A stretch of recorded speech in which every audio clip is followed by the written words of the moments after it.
One of the components of digital marketing are influencers.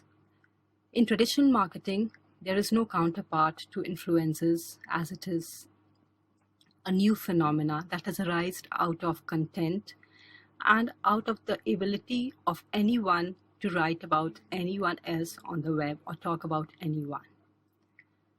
So who are influencers? Influencers are people who have power to affect the purchase decisions of others because of their real or perceived authority, knowledge, position, or even relationship. An influencer doesn't necessarily have to be some sort of celebrity, journalist, or blogger. He or she can be an everyday person with the right connections and the social pull. So how does this work actually?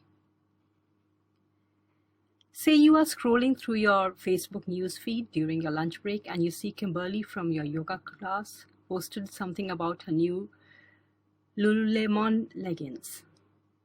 There is a good chance that you might click her link, check out the leggings that she bought, and perhaps buy your own pair based on her recommendations. So Kimberly may not be Beyonce or Kim Kardashian or for a famous journalist, but she's influenced your purchase decision and therefore she is an effective influencer. Why are influencers so important?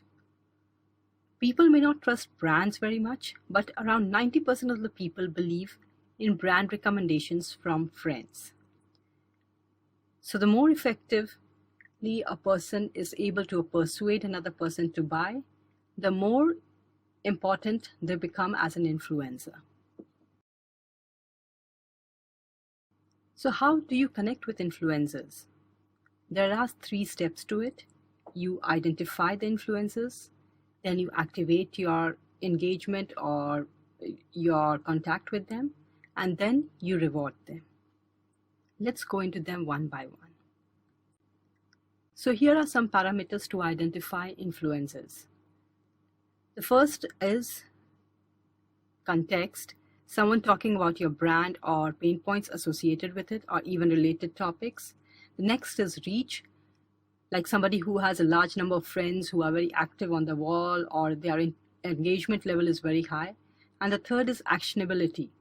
That is someone who creates content that is shared for high engagement rates. It could be a company or a business or even somebody who is so popular that they're as a person or who is an influencer as a person or an authority as a person, that anything that they or she create as a content is very much shared across all kinds of social media. How to activate the influencers? So the next step comes to activate those influencers to write about you on their part. So how do you do that? How do you persuade people to follow your social media accounts? How do you inspire people to create original content and valued content for your brand? And how to get influencers to share a piece of branded content or boost a campaign? One of the simplest methods is you can start by making sure to include share buttons on the content that you want to be shared. And then you can do one-to-one contact. You can contact them via email or you can contact them through the medias that you want to interact on by giving a direct message or a personal message to them. Once the influencer feels that you are good enough or your product or service is good enough, they will talk about you on their own several platforms and you get the word out. So then we come to reward.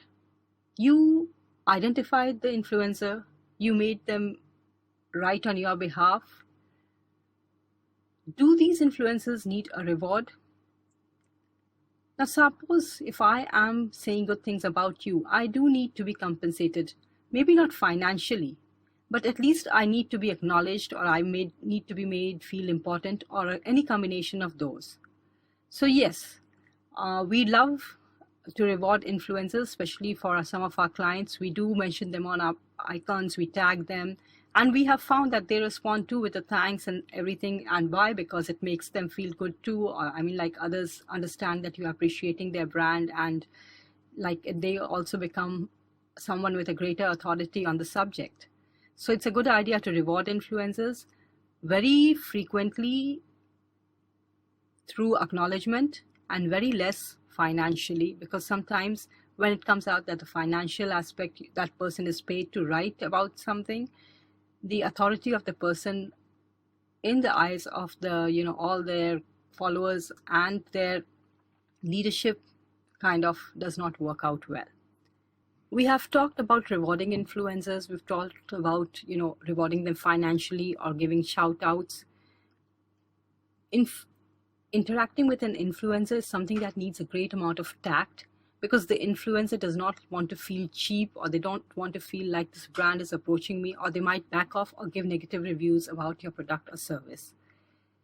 The outreach has to be very relevant to your group, because there is no point in interacting with a beauty blogger who does not support technology. The criteria about the influencer depends upon your product and the marketing channel, so make sure you've worked that out. It's a good idea to give away product discounts or giveaways to influencer, because they really entice the influencer to keep talking about you. Try and give a commission also, because sometimes when you get a bulk purchase through a certain influencer, it's a good idea to give them a commission,